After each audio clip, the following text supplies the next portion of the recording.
محترم حاضرین، محترم سامعین، عزیزان گرامی قدر، قرآن مقدس کی ایک آیت کریمہ کا کچھ حصہ اور نبی مکرم صلی اللہ علیہ وسلم کی ذخیرہ احادیث میں سے 2 احادیث طیبہ آپ احباب کے سامنے تلاوت ہوئی۔ دعا ہے پروردگار عالم حق سچ بات کہنے، سننے اور اس پہ عمل کی ہم سب کو توفیق نصیب فرمائے۔ آج کی اس جمعۃ المبارک کی بابرکت نشست کے اندر جس عنوان اور موضوع پر کچھ گزارشات عرض کرنے کا ارادہ ہے، وہ عنوان ہے دعا۔ دعا سے متعلق 5 چیزیں آج کی اس بابرکت نشست میں آپ کے سامنے بیان کی جائیں گی۔ پہلی چیز، دعا کا مفہوم۔ دعا کس کو کہتے ہیں؟ نمبر 2، دعا کی حقیقت۔ نمبر 3، دعا کی اہمیت۔ نمبر 4، دعا کے آداب۔ اور نمبر 5، دعا کے قبول ہونے کی صورتیں۔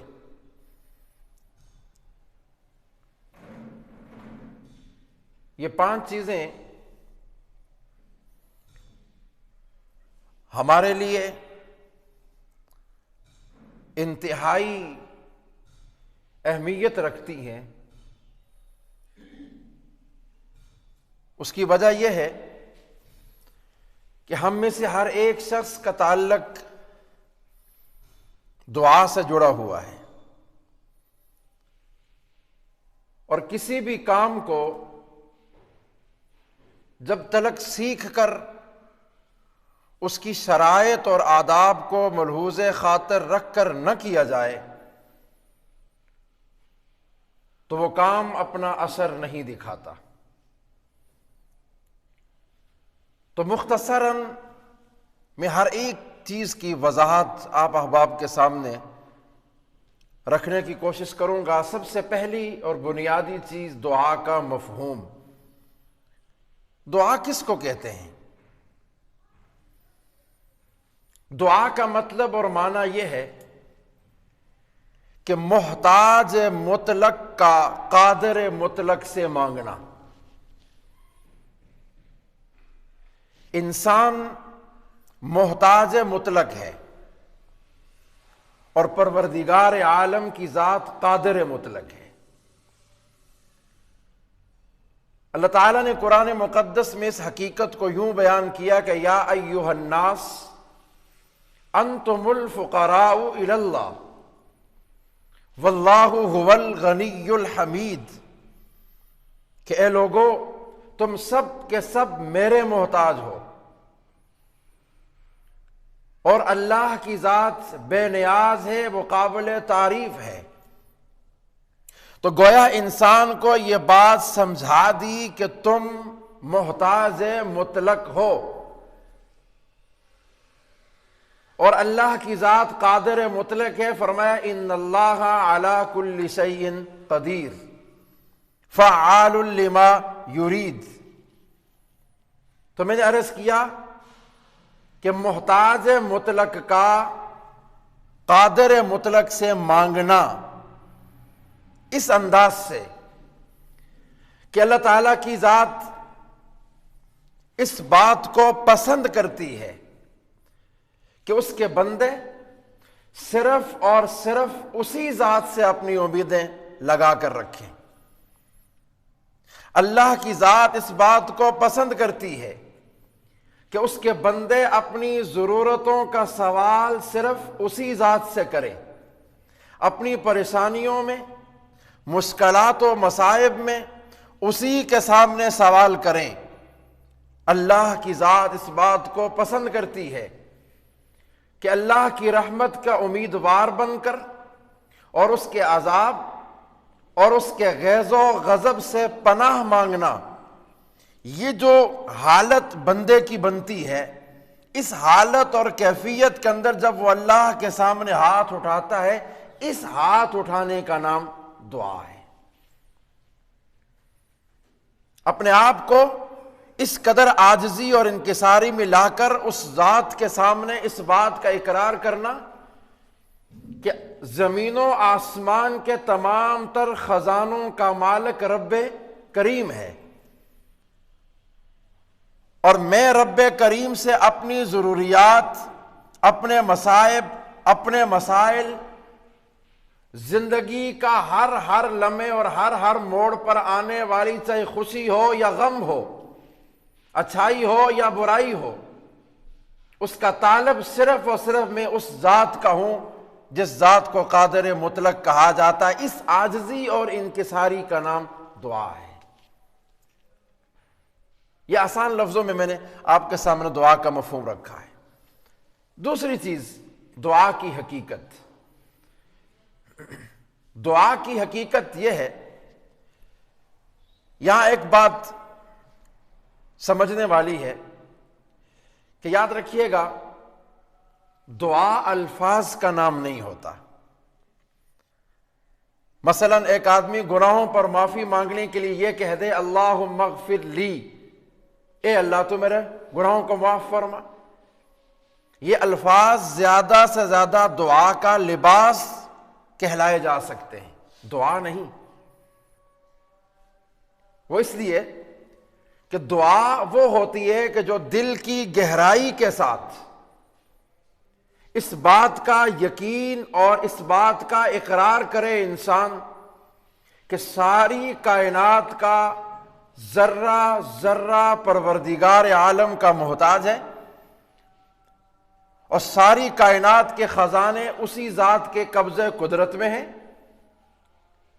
اور اپنی عاجزی اور انکساری کو سامنے رکھ کر اس بات کا اظہار کرے کہ تمام سائلوں کو، تمام مانگنے والوں کو صرف اسی کے در سے ملتا ہے، اور اسی کا در وہ ایک ایسا در ہے کہ جس کے سوا ہماری ضروریات زندگی حل کرنے کے لیے اور کوئی دروازہ نہیں ہے۔ اس حالت اور کیفیت کو سامنے رکھ کر کامل طور پر اپنے اندر محتاجگی اور اپنے اندر عاجزی اور انکساری کی کیفیت پیدا کرنا، اور پھر اس کیفیت کے بعد زبان سے جو الفاظ نکلیں اور پورا وجود ان الفاظ کی تائید کرے، اس کیفیت کا نام دعا ہوتا ہے۔ یہ دعا کی حقیقت ہے۔ اور دوسری بات یہاں یہ بھی قابل غور ہے، میں نے عرض کیا تھا شروع میں کہ یا ایھا الناس انتم الفقراء الی اللہ، کائنات کا ہر انسان اللہ کی ذات کا فقیر اور محتاج ہے، اور محتاج کبھی شرماتا نہیں ہے مانگنے سے، فقیر کبھی شرماتا نہیں ہے مانگنے سے۔ تو یہاں اللہ کی ذات نے ہم نے اپنے در کا محتاج اور فقیر قرار دے کر یہ سمجھا دیا کہ تمہاری دعا کی حقیقت یہی ہے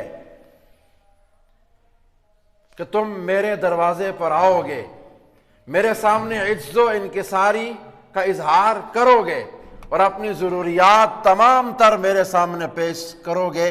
یہ دعا کی حقیقت بھی اللہ رب العزت کی ذات نے بندے کو سمجھائی۔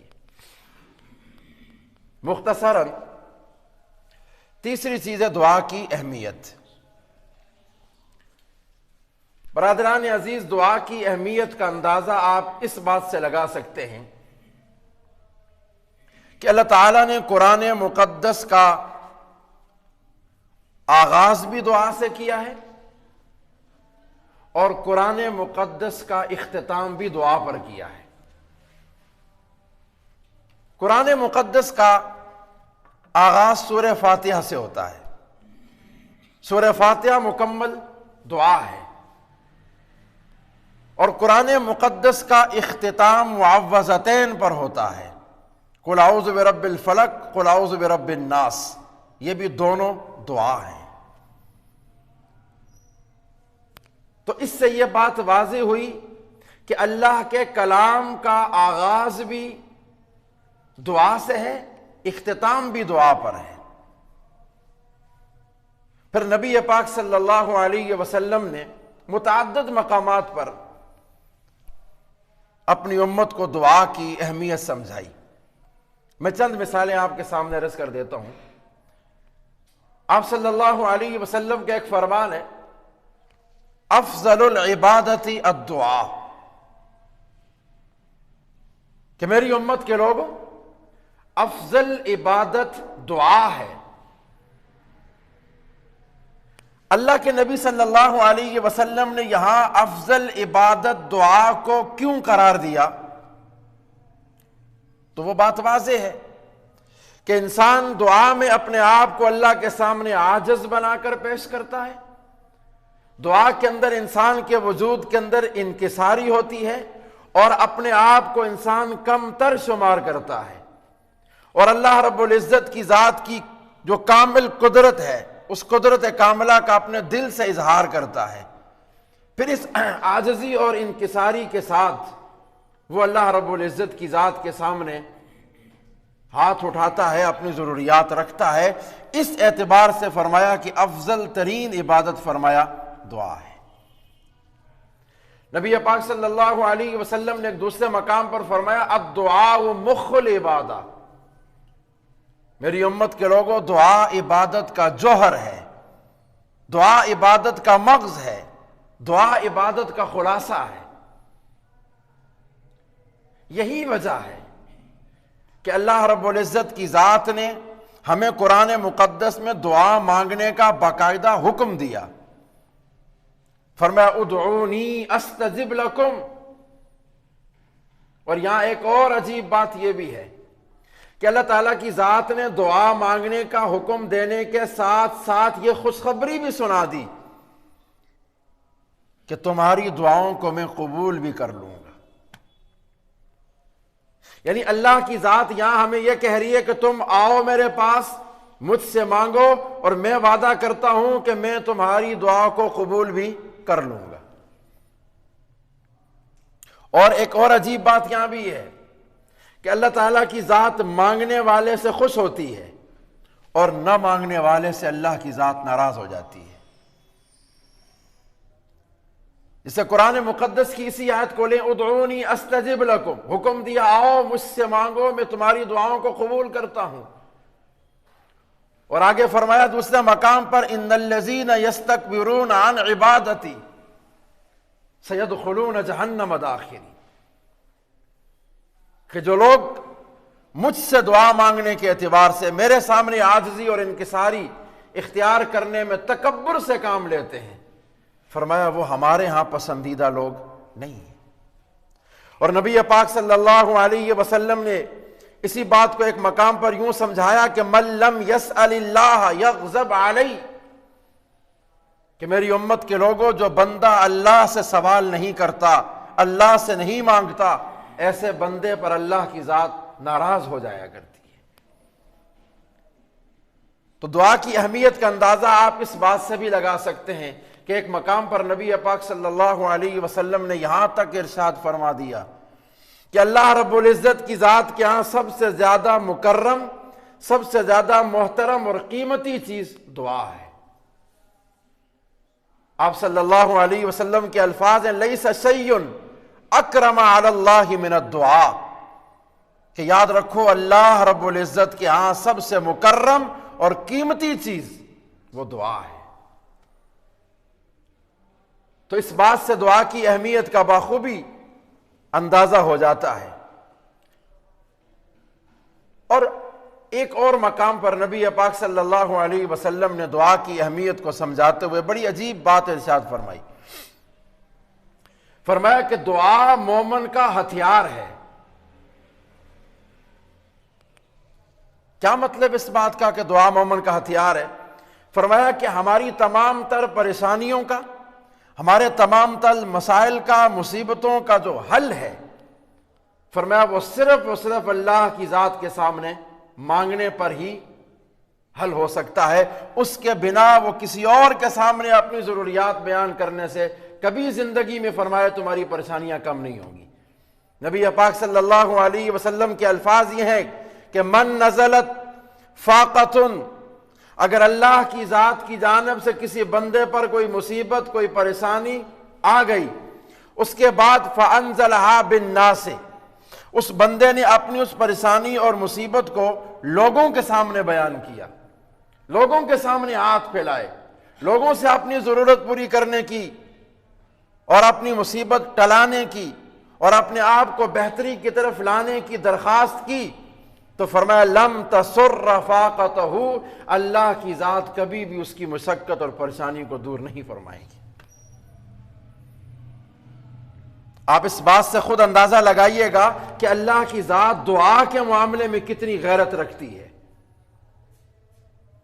کہ تم سب میرے سامنے آؤ، تمہاری مصیبتوں کا حل میرے پاس ہے۔ کائنات کی کوئی دوسری ایسا دروازہ، کوئی دوسری ایسی ہستی نہیں ہے جو فرمایا تمہاری ان مصیبتوں کو حل کر سکے۔ اور دعا کی اہمیت کے اعتبار سے یہ چند باتیں آپ کے سامنے رکھی ہیں مختصراً۔ اس کے بعد جو اگلی چیز ہے وہ سمجھنے کے لیے ہے دعا کے آداب۔ یاد رکھیے گا میرے بھائی، کسی بھی کام کو کرنے سے پہلے جب تک اس کی شرائط کا، اس کے آداب کا علم نہیں ہوتا، میں نے عرض کیا آغاز میں کہ وہ اپنا اثر نہیں دکھاتے۔ تو دعا کے چند آداب ہیں، ان آداب کو ملحوظ خاطر رکھ کر فرمایا اللہ رب العزت کی ذات کے سامنے جانا اور اپنی عاجزی اور انکساری کے ساتھ اپنی مسائل اور پریشانیوں کو اس کے سامنے رکھنا۔ اب ان میں سب سے پہلا اور بنیادی ادب اخلاص ہے۔ سب سے پہلا اور بنیادی ادب دعا کا اخلاص ہے۔ قرآن مقدس میں اللہ رب العزت کی ذات نے فرمایا فادعوا اللہ مخلصین لہ الدین، کہ اللہ رب العزت کی ذات کے ساتھ تمہارا معاملہ اخلاص پر مبنی ہونا چاہیے۔ اور یہ بھی یاد رکھیے گا قرآن مقدس میں اللہ تعالیٰ کی ایک صفت بیان ہوئی ہے ان اللہ علیم بذات الصدور، کہ وہ سینوں کے رازوں کو بھی جاننے والی ذات ہے۔ یہ پہلا اور بنیادی ادب ہے۔ اور دعا کا دوسرا ادب وہ یہ ہے کہ سب سے پہلے جب دعا مانگنے کے لیے بیٹھیں تو اللہ رب العزت کی ذات پر اس کی شان کے مطابق حمد و ثنا کریں، پھر نبی پاک صلی اللہ علیہ وسلم پر درود پاک پڑھیں، اس کے بعد فرمایا کہ اپنی ضرورت اللہ کے سامنے پیش کریں۔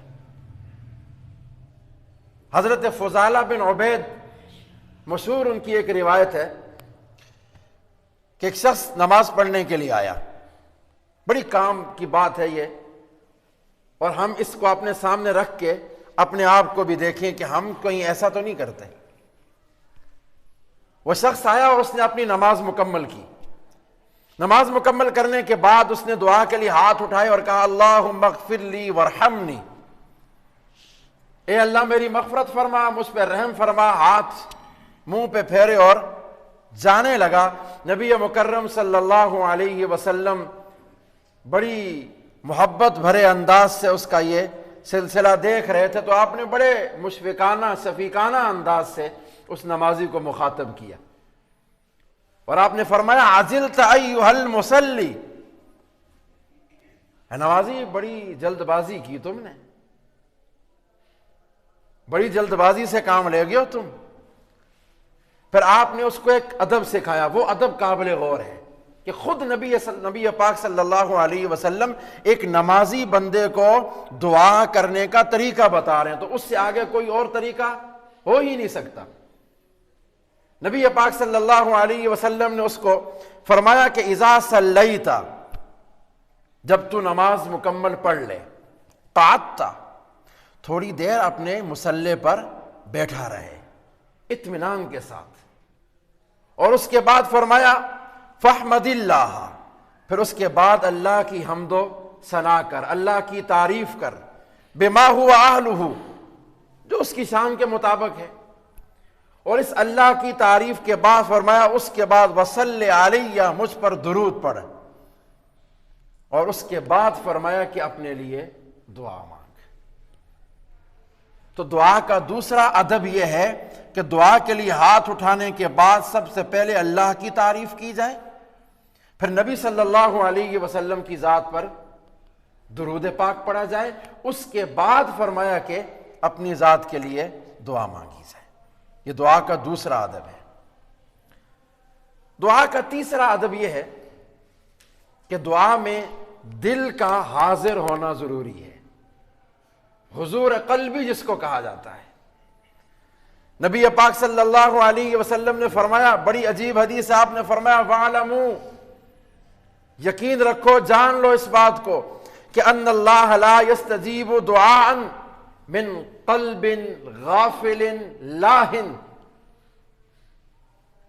کہ اللہ تبارک و تعالیٰ کی ذات ایسے بندے کی دعا قبول نہیں فرماتے کہ جو غافل دل کے ساتھ اس کے سامنے آئے، جو لاپرواہی کے ساتھ اس کے سامنے ہاتھ اٹھائے.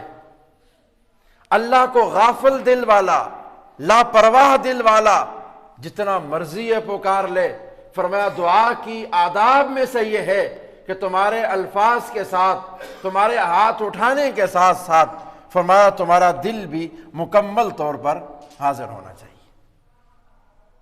یہ آداب دعا میں سے تیسرا ادب ہے. دعا کے آداب میں سے چوتھا ادب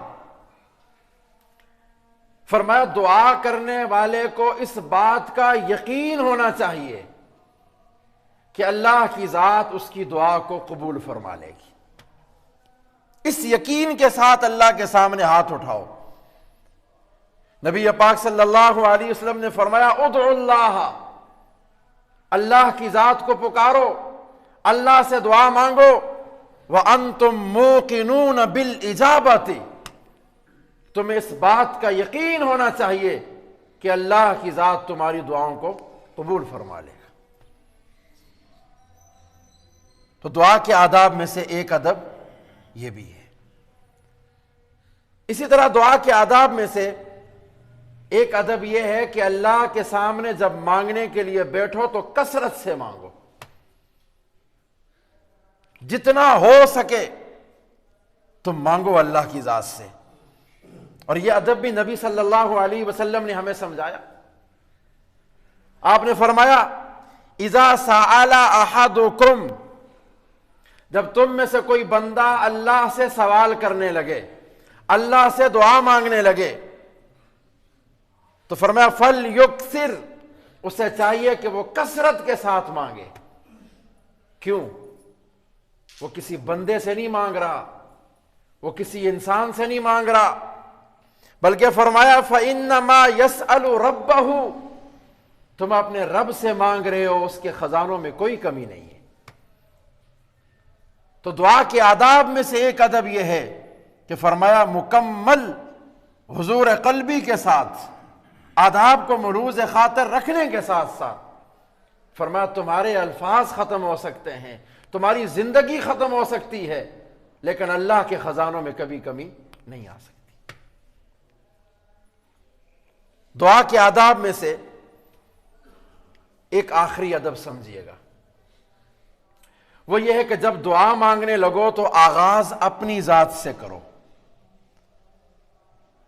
حضرت عبداللہ بن بلکہ حضرت ابی بن کعب رضی اللہ تعالیٰ عنہ کی روایت ہے، فرماتے ہیں کہ جب کوئی بندہ اللہ کے نبی کے پاس آتا اور آ کر کہتا یا رسول اللہ میرے لیے دعا فرما دیجیے گا، تو نبی پاک صلی اللہ علیہ وسلم جب اس کے لیے دعا کرتے تو آپ کا انداز یہ ہوتا تھا، فرمایا اذا ذکر رجلا فدعا له، کہ جب کوئی بندہ یہ کہہ دیتا کہ یا رسول اللہ میرے لیے دعا کرو، اور اللہ کے نبی جب اس کے لیے دعا کرتے تو فرمایا بدأ بنفسہ، اللہ کے نبی دعا کا آغاز اپنی ذات سے کیا کرتے تھے. اس میں ایک نکتہ ہے، نقطہ یہ کہ جب بندہ اللہ کے سامنے ہاتھ اٹھاتا ہے تو سب سے پہلے اپنی عاجزی اور انکساری کا اظہار کرتا ہے، کیونکہ اگر وہ اپنی عاجزی اور انکساری کا اظہار نہیں کرتا، ڈائریکٹ دوسروں کے لیے مانگنا شروع کر دیتا ہے، تو اس میں کہیں نہ کہیں لاپرواہی نظر آ رہی ہوتی ہے۔ اس لیے اللہ کے نبی صلی اللہ علیہ وسلم نے فرمایا آغاز اپنی ذات سے کرو، اپنے لیے پہلے دعا مانگو، پھر فرمایا کہ دوسروں کے لیے دعا مانگنے کا سلسلہ شروع کرو۔ یہ مختصراً دعا کے چند آداب ہیں جو میں نے آپ کے سامنے عرض کر دی ہیں۔ اس کے بعد چوتھی چیز ہے دعا کی قبولیت کی صورتیں۔ یہ بڑی کام کی بات ہے، ذرا سمجھیے گا۔ عام طور پر لوگوں کے ہاں یہ سوال مشہور ہے کہ جناب ہم تو اتنے سالوں سے دعا مانگ رہے ہیں، ہماری تو قبول ہی نہیں ہو رہی، ہماری تو اللہ سنتا ہی نہیں ہے۔ نعوذ باللہ، یہ کلمہ کہیں نہ کہیں جا کر کلمہ کفر بھی بن جاتا ہے۔ تو یہاں یہ بات سمجھنے والی ہے کہ دعا کی قبولیت کی چند صورتیں ہیں۔ پہلی صورت یہ ہے جو مانگا اللہ سے فوراً وہ مل گیا، یعنی مطلوب اور مقصود حاصل ہو جائے، یہ دعا کی پہلی صورت ہوتی ہے قبولیت کی۔ اور فرمایا اس کا طریقہ ذکر فرمایا کہ اما ان تعجل لہ دعوتہ، تم نے جو مانگا فوری طور پر اللہ نے تمہیں وہ عطا کر دیا۔ یہ پہلی صورت ہے۔ دعا کی قبولیت کی دوسری صورت یہ ہوتی ہے کہ جو انسان مانگتا ہے اللہ اس کو دنیا میں عطا نہیں کرتا، بلکہ اس دعا کو پروردگار عالم کی ذات اس کے لیے ذخیرہ آخرت بنا دیتے ہیں۔ یعنی کل قیامت کے دن جب اس کے نامہ اعمال تولے جائیں گے تو ان نامہ اعمال کے اندر اس کی دنیا کی مانگی ہوئی دعاؤں کو بھی نیکیاں بنا کر شامل کر دیا جائے گا۔ فرمایا وَإِمَّا أَن يَدَّخِرَهَا لَهُ فِي الْآخِرَةِ، کہ دوسری صورت یہ ہوتی ہے کہ اللہ کی ذات تمہاری دعاؤں کو آخرت کے لیے ذخیرہ بنا دیتا ہے۔ دعا کی قبولیت کی تیسری صورت یہ ہوتی ہے کہ انسان جب دعا مانگتا ہے تو اللہ اس کی زندگی میں آنے والی کسی مصیبت اور کسی پریشانی کو اس دعا کی وجہ سے ختم کر دیتے ہیں۔ اور اس کا ذکر فرمایا کہ وَأَمَّا أَن يُصْرِفَ عَنْهُ مِنَ السُّوءِ مِثْلَهَا، کہ اس دعا کے بدلے میں اللہ کی ذات اس پر آنے والی کسی مشقت، کسی پریشانی کو ٹلا دیتے ہیں۔ دعا کی قبولیت کی چوتھی صورت، جو مانگا اللہ سے اللہ وہ عطا نہیں کرتے، بلکہ اس بندے کے حق میں، مانگنے والے کے حق میں جو بہتر ہوتا ہے اللہ وہ اس کو عطا کر دیتے ہیں۔ اس کی مثال قرآن مجید میں موجود ہے۔ حضرت مریم کی والدہ نے اللہ سے کہا تھا پروردگار مجھے بیٹا عطا کرو کہ جس کو میں وقف کر دوں گی مسجد اقصیٰ کے لیے۔ اللہ تبارک و تعالیٰ نے حضرت مریم کی ماں کو بجائے بیٹا دینے کی حضرت مریم بیٹی دے دی۔ اب یہاں شاید اللہ کی ذات لڑکے سے وہ کام نہ لیتے جو حضرت مریم سے لیا کہ یہی حضرت مریم حضرت عیسیٰ کی ماں بنی، اور اسی مریم کے نام پر قرآن مقدس میں اللہ نے پوری سورت نازل فرمائی۔ دعا کی پانچویں اور آخری قبولیت کی صورت یہ ہوتی ہے کہ انسان جو اللہ سے مانگتا ہے اللہ تبارک و تعالیٰ کی ذات قبول فرما لیتے ہیں، لیکن ملنے میں تھوڑا ٹائم لگا دیتے ہیں، تھوڑی دیر لگا دیتے ہیں ملنے میں۔ اس کی مثال بھی قرآن میں موجود ہے۔ حضرت موسیٰ علیہ السلام اور حضرت ہارون علیہ السلام نے اللہ تبارک و تعالیٰ کی ذات سے دعا مانگی تھی یا اللہ اس فرعون سے نجات دے دے، تو جواب آیا آپ دونوں کی دعا کو اللہ نے قبول فرما لیا ہے۔ لیکن فرعون اس دعا کے 40 سال کے بعد غرق ہوتا ہے۔ تو یہ چیز واضح ہو گئی کہ دعا کی قبولیت کی اللہ کے ہاں مختلف شکلیں اور مختلف صورتیں ہوتی ہیں۔ اس لیے فرمایا کہ دعا مانگنے والے کو جلد بازی نہیں کرنی چاہیے اور دعا مانگنے والے کو بدگمانی بھی نہیں کرنی چاہیے۔ یہ دعا کی قبولیت کی چند صورتیں تھیں۔ اور آخری بات، دعا قبول نہ ہونے کی چند وجوہات ہیں، مختصراً میں آپ کے سامنے عرض کر دیتا ہوں۔ پہلی چیز فرمایا حرام مال کھانے والے بندے کی اللہ دعا قبول نہیں فرماتا۔ اور یاد رکھیے گا، وہ سارے آداب بھی ملحوظ خاطر رکھ لے، وہ ساری شرائط کو بھی ملحوظ خاطر رکھ لے، اگر وہ حرام خوری میں مبتلا ہے تو فرمایا اللہ کی ذات ایسے بندے کی دعا قبول نہیں کرتا۔ نبی پاک صلی اللہ علیہ وسلم نے فرمایا اپنے کھانے کو پاک کرو تاکہ جس سے اللہ تمہاری دعاؤں کو قبول فرمائے۔ نمبر 2، دوسری وجہ دعا قبول نہ ہونے کی فرمایا حرام کاموں میں مبتلا ہونا ہے۔ حرام کاری کے اندر اگر ایک آدمی مبتلا ہے تو نبی پاک صلی اللہ علیہ وسلم نے فرمایا ایسے بندے کی اللہ دعا قبول نہیں فرماتے۔ اور دعا کے قبول نہ ہونے کی تیسری اور آخری وجہ یہ فرمایا غفلت سے میں نے آغاز میں شروع میں عرض کر دیا تھا کہ فرمایا وَاعْلَمُوا أَنَّ اللَّهَ، جان لو کہ اللہ تعالیٰ کی ذات لا يستجیب دعاء من قلب غافل لاہن، اللہ غافل دل والے کی، لاپرواہ دل والے کی دعاؤں کو قبول نہیں فرماتا۔ تو برادران عزیز، یہ دعا سے متعلق مختصراً آپ کے سامنے کچھ باتیں آ گئی کہ دعا کا مفہوم کیا ہے، دعا کی حقیقت کیا ہے، دعا کی اہمیت کیا ہے، دعا کے آداب کیا ہیں، دعا کی قبولیت کی صورتیں کیا ہیں، دعا قبول نہ ہونے کی وجوہات کیا ہیں۔ اللہ تبارک و تعالیٰ میرا آپ کا حامی و ناصر ہو، اور اللہ تعالیٰ ہم اس پہ عمل کی توفیق نصیب فرمائے۔ وآخر دعوانا ان الحمد للہ رب العالمین۔